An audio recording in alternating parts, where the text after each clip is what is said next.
Hello everybody and welcome to this video looking at Final Fantasy Crystal Chronicles Remastered Edition.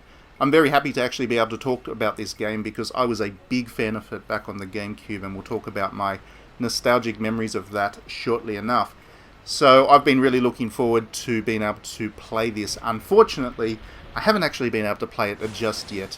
Usually at this point in time, it's about a month out from the game's release, Square Enix would have us along to do a preview session in the offices where we'd be able to capture our own footage and pull together our impressions from that. But unfortunately, thanks to COVID and the general circumstances around the world at the moment, getting people to travel into offices is a little bit irresponsible, so Square Enix kind of pulled the plug on that, especially for a game that doesn't quite have the profile of a Cyberpunk or Final Fantasy VII or something like that. So instead what they've done is they've captured a whole bunch of B-roll footage and they've provided that to us unedited, which we can use to get our first impressions together off the game and just talk about it in general.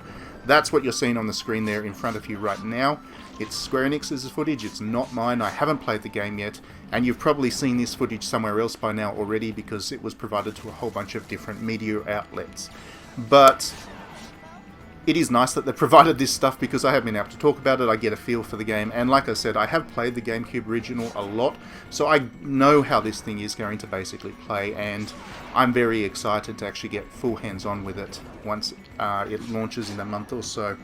So I was fortunate that I was able to play the original Crystal Chronicles the way it was designed to be played.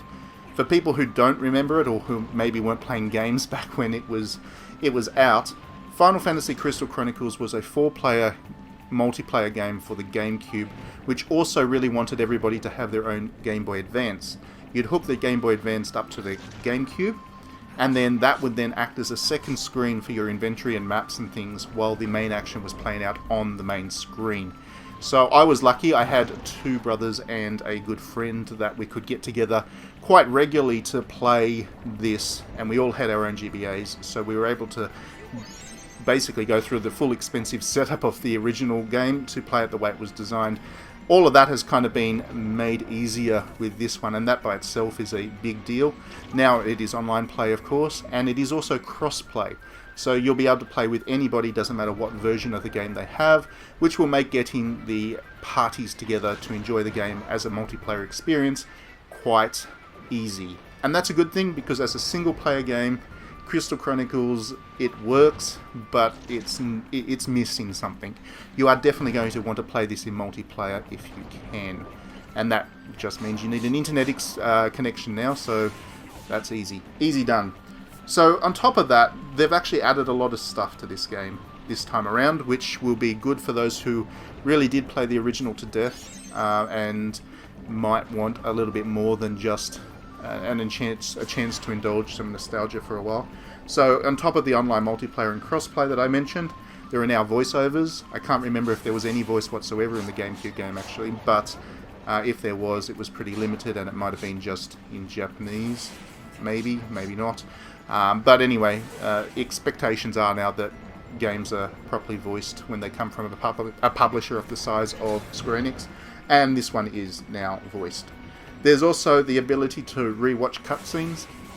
Now, Crystal Chronicles was never a major narrative experience, but it does have a story, of course. And when you're playing online, if you've played any MMO, you know that people tend to be impatient for the story stuff and want to push through it quite quickly.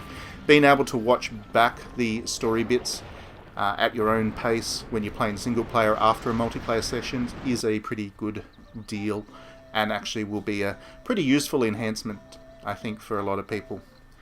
Another addition is, well, there's new weapons, armor, recipes, items, and artifacts, as well as UI and cosmetic changes. So the game has been lifted up, of course, to meet modern expectations, but there's also some new high-level dungeons, and in fact, quite a lot of them. They've added 13 new high-level dungeons, which is a good number, especially when you consider that the base game only has about 14 dungeons. I think it's 14.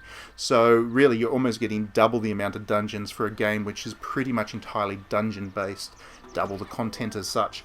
And those high level dungeons will test players and give them, you know, a good level of challenge. Their base game is challenging enough as it is, but having that extra challenge will add a lot of longevity to it. And when the original Crystal Chronicles was not a particularly long game because it was that local multiplayer focused. If you think about it, getting 3 friends together to play a game that might last 100 hours is a little bit unreasonable in a local experience. And while Crystal Chronicles was not a super short game, it was also designed for people with that in mind. Adding those high-level dungeons will add the kind of... It would bring Crystal Chronicles up to roughly what you would expect from a game with multiplayer focus and an RPG aesthetic. So, to just briefly explain how the game plays, this little bit of footage that you're seeing on the screen is a good way to show it.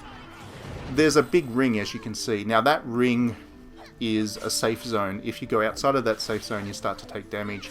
And you can move that ring around thanks to that item that you see characters picking up every so often. The idea is that you move together as a party, work together as a team, and you progress through the dungeons by having one person maneuvering this jar around. While they're carrying that, they can't do fighting, so you'll need to either protect them or find a place to drop it while you team up to defeat enemies. And it's quite a good dynamic. It really encourages people to share the item around, keep them close together, working together as a party. And that's really important because the magic system really does rely on teaming up and having 2 or 3 people cast a spell together to defeat, which powers that spell up. And then you can use that to get through traps or puzzles or defeat enemies by doing a lot more damage to them. So, for example, just one person casting a spell, it might be fire. Get 2 people together and it becomes Fire, which is the Final Fantasy, next level up fire spell. So that was the real kind of the multiplayer, the multiplayer feature that made this game such a good quality multiplayer experience, and why it didn't work so well as a single player thing. There was a way around it if you were playing the game single player, but it was never designed that way. And I can't see that this remaster is going to be any different. If you are going to get the most out of this, you are going to want to play in multiplayer. That is just for certain. Like I mentioned, it's not a really heavily narrative-driven game, but it does have the Final Fantasy aesthetic and tone.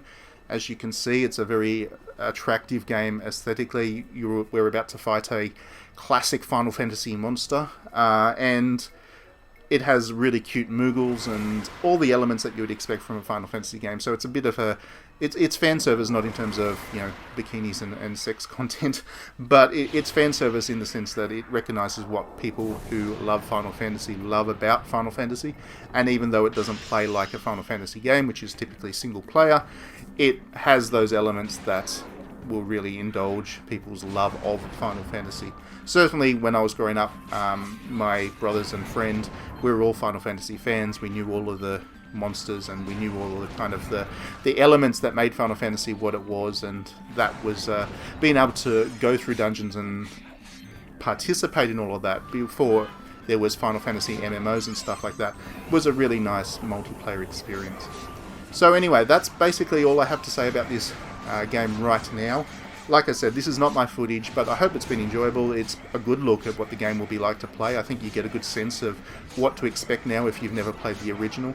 And as somebody who has played the original, I can tell that the effort that they've gone to make the game look modern, feel modern, and be able to do cross-play, online multiplayer and stuff like that, that's all going to be very valuable, especially since it's quite hard to get a local multiplayer session going with COVID at the moment. So yeah, definitely looking forward to this. I hope you are as well. We will have, of course, reviews and whatever once review copies are in my hands.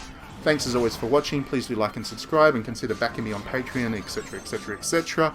Otherwise, we will see you at the next video.